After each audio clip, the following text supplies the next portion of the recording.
Good morning. I'm Mark Allen from Gaper.io, and I'm here with Meryl, the founder of Thrive Education. Good morning, Meryl. Good morning, Mark. How you doing? So far, so good. That's good. Everyone keeps it happy. Yeah.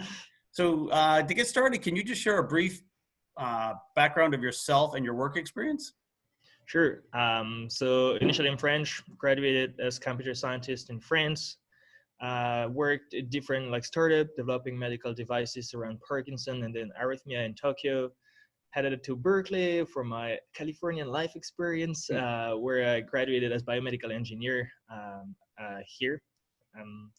And just started this exciting journey that is Thrive Education with my two co-founders that are actually MBAs at the Haskell of Business here at Berkeley.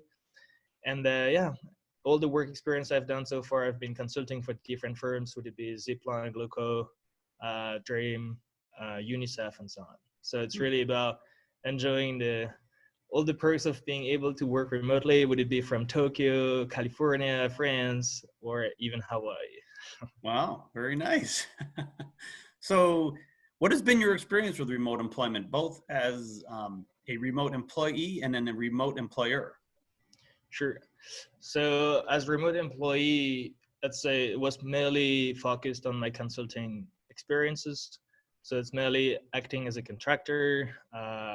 And I'd say that's the entire topic about flexibility, the entire topic of productivity, being able to drive your own life and being the most productive yourself. But I'd say it really fits a few people only.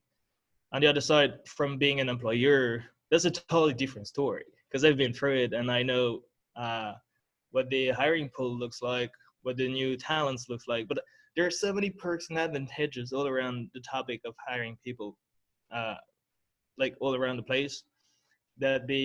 So one of the most relevant experience there is with my work with Diligence, which is a company that is based in Paris, that's based in Canada, that's based in Boston. So here I've been working there for like a year and probably 8 months. I've seen the CEO once when I flew to Paris. I saw the CSO once when I flew to Boston. And the entire thing is about how do you keep a company running with people being all around the world. Mm-hmm. And here employing people was tougher because usually we've had to face a few contractors or even new hires that we never saw. And that's in terms of management was a real challenge to me in the sense that how do you give the vision? How do you teach people about the knowledge that you have gathered around a specific topic? How do you go around it? How do you hire those people that would match your company, that would match the skills that you need, that also match that have that background that enables remote working. So they're flexible. They kind of make a difference between pro and perso. Sometimes they kind of mix together, but they're still able to be high productive, personal development. There's the entire mixture that you're looking for. Yeah. So I'd say here, this is where the kind of challenges go to. Yeah, it sounds like you're on multiple continents. So how do you deal with the time differences? Yeah, so that's actually a good question. Well, that's the trickiest part. So I'd say remote working is really good for one of the biggest advantage of remote working is that if you want to differentiate pro from perso, you can do it.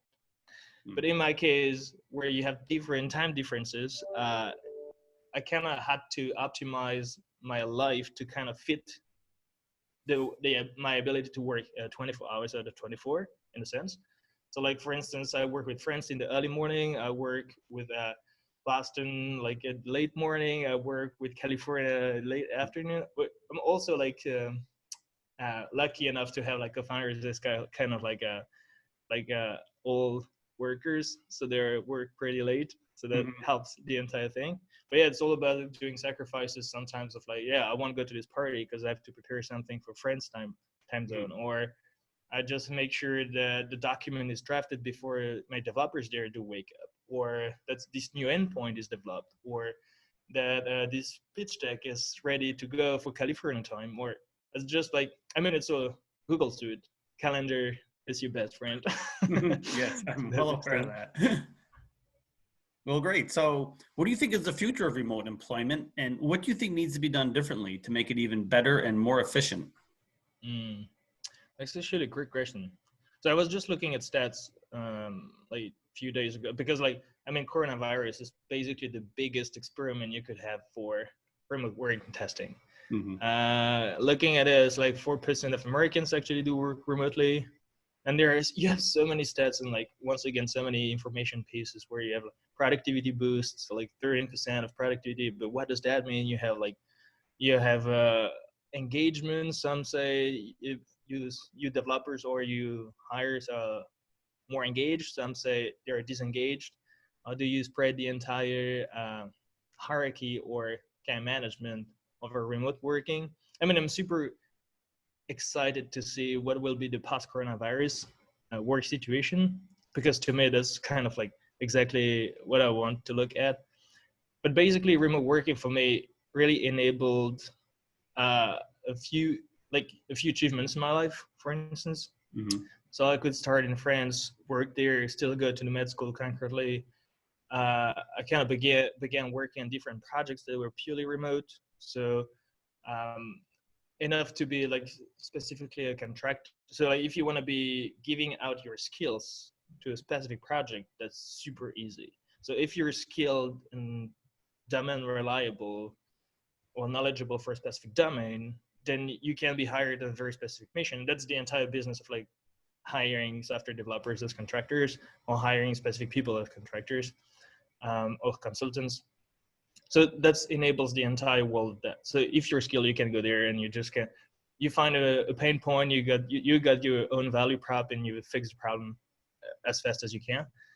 On the other side, it also helps so many people. Like I've got so many friends that do work in big companies and that have to go like commute time. It's like 3 hours a day. It's crazy.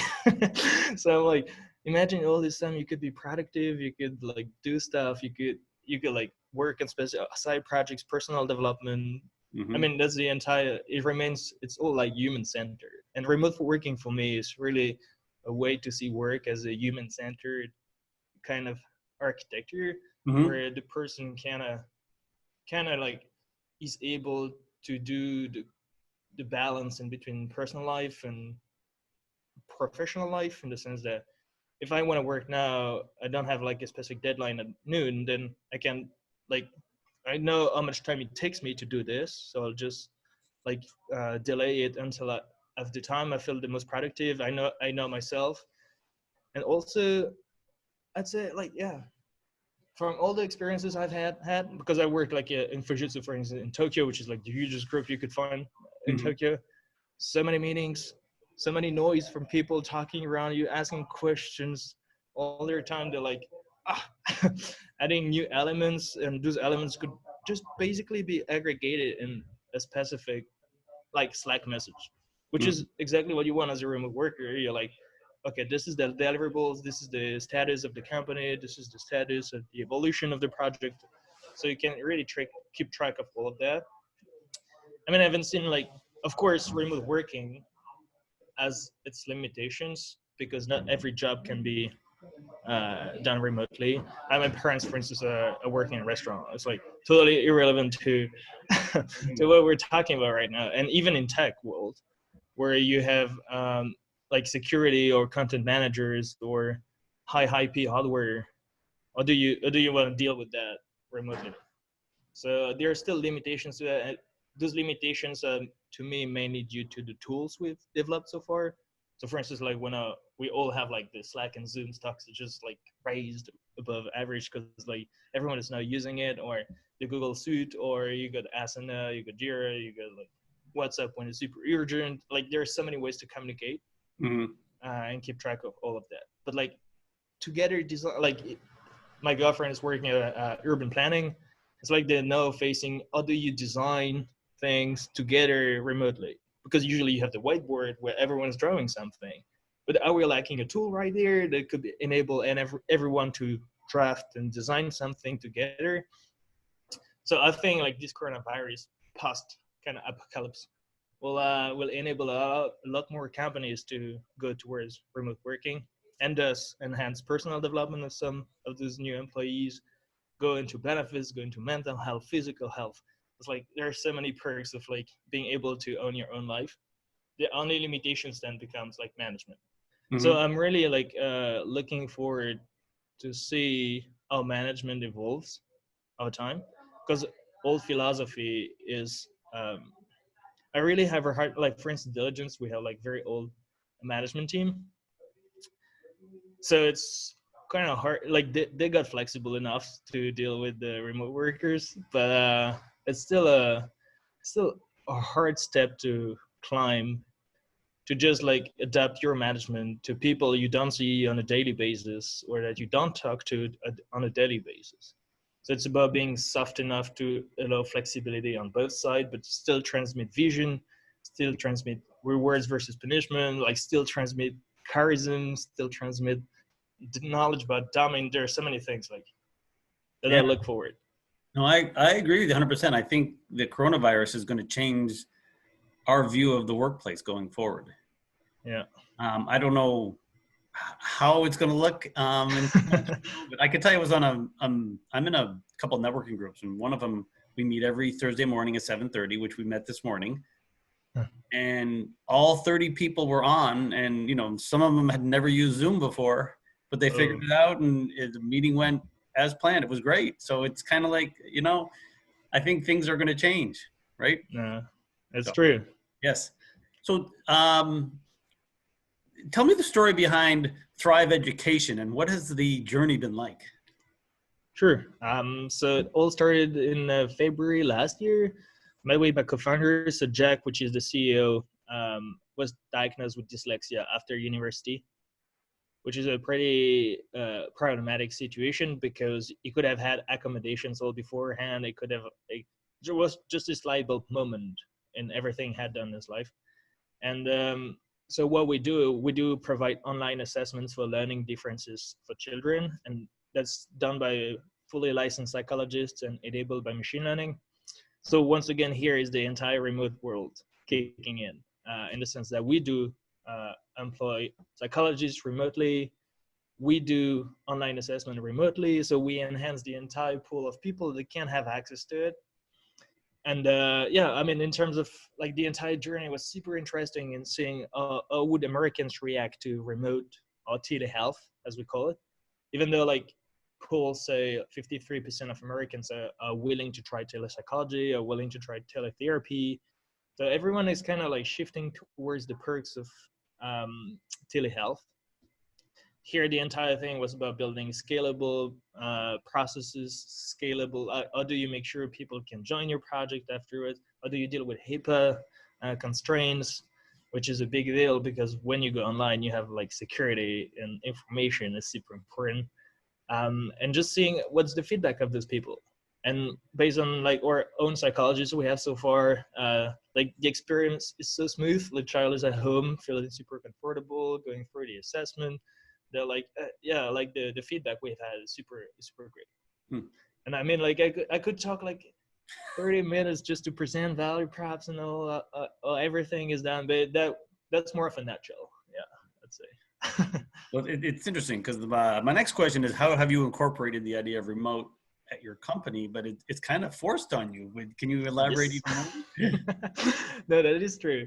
So that's why that's what I like so much about this company is because it's ultimately remote. Hmm. Everyone has to work remotely. Of course, we have some constraints. So, for instance, there are new regulations that enable psychologists to do assessments across states, which wasn't possible earlier. Hmm. So we're kind of kicking it into the US is even spreading telehealth across boundaries. So initially it was more like so that's our supply. So finding the psychologist was the toughest bottleneck that we could have because of those constraints. So that's the remote, that's done, that's finished, that's easy. But we still have to go like progressively for California, then go to the SciPact agglomerate and so on. Regarding tech, it's easier because like I mean like the network, my network is kind of purely constituted of remote workers. So I mean like when you talk on Medium, you talk on LinkedIn, you talk like like you have so many groups, right? Reddit, you add like new newsletters and so forth. All that group is of that tech group is actually remote. So when you want to source someone, or you need a new software developer, and you need a UX person, a UI person, then you know where to look for it, because you have had like seen portfolios on LinkedIn, hanging out, like you have had, and you believe in the fact that remote working is possible because you've been through it by yourself. So yeah, initially, like to me, private education is basically the good perks of remote. Yes, very good. So there are companies like Gaber that help develop, build, and scale products, especially for startups like Thrive Education. So how important do you think such setups are in the startup world, especially for, you know, management people like yourself that need to hire quality people quickly? No, that's true. Because like one of the problems I have against remote working is, aside from the skill set that you want people to prove to someone at least that will recommend it to you, you need like to find people that have the right behavior, or at least the right lifestyle around remote working. And that is something, as a startup, you don't want to have to go over, and you generally don't have the time to go over like every profile and say, Mhm. oh my god, like is it like the right fit, like it seems like it has the right skill set, but am I sure that this person is able to be a remote worker, has like a reliable, is robust against like the flexibility of a startup, and is able like to kind of himself be flexible, which is the exact definition of what I mean by remote. Mhm. So yeah, like there are companies like Apple, there are companies like there's so many companies actually going into remote work, that we keep on our radars, just to see like if we need a specific person to scale a product, or to enhance like a specific side of our product, or even our HR team or something. We'll go into that, Mhm. because initially, startups, they rely on their networks, but then networks is ultimately limited. So when you need to scale and go like into a bigger product, and just like go into another state, or go into, there's so many constraints, and you don't have that network anymore. So you're looking for external networks that those companies have aggregated for you. So yeah, it's something we do hardly believe in. Yeah, well, great. So this has been been great talking to you, Meryl. I truly wish Thrive Education much success. Thank you for your time this morning, and I look forward to talking to you again. Awesome. Thank you very much. Thank you.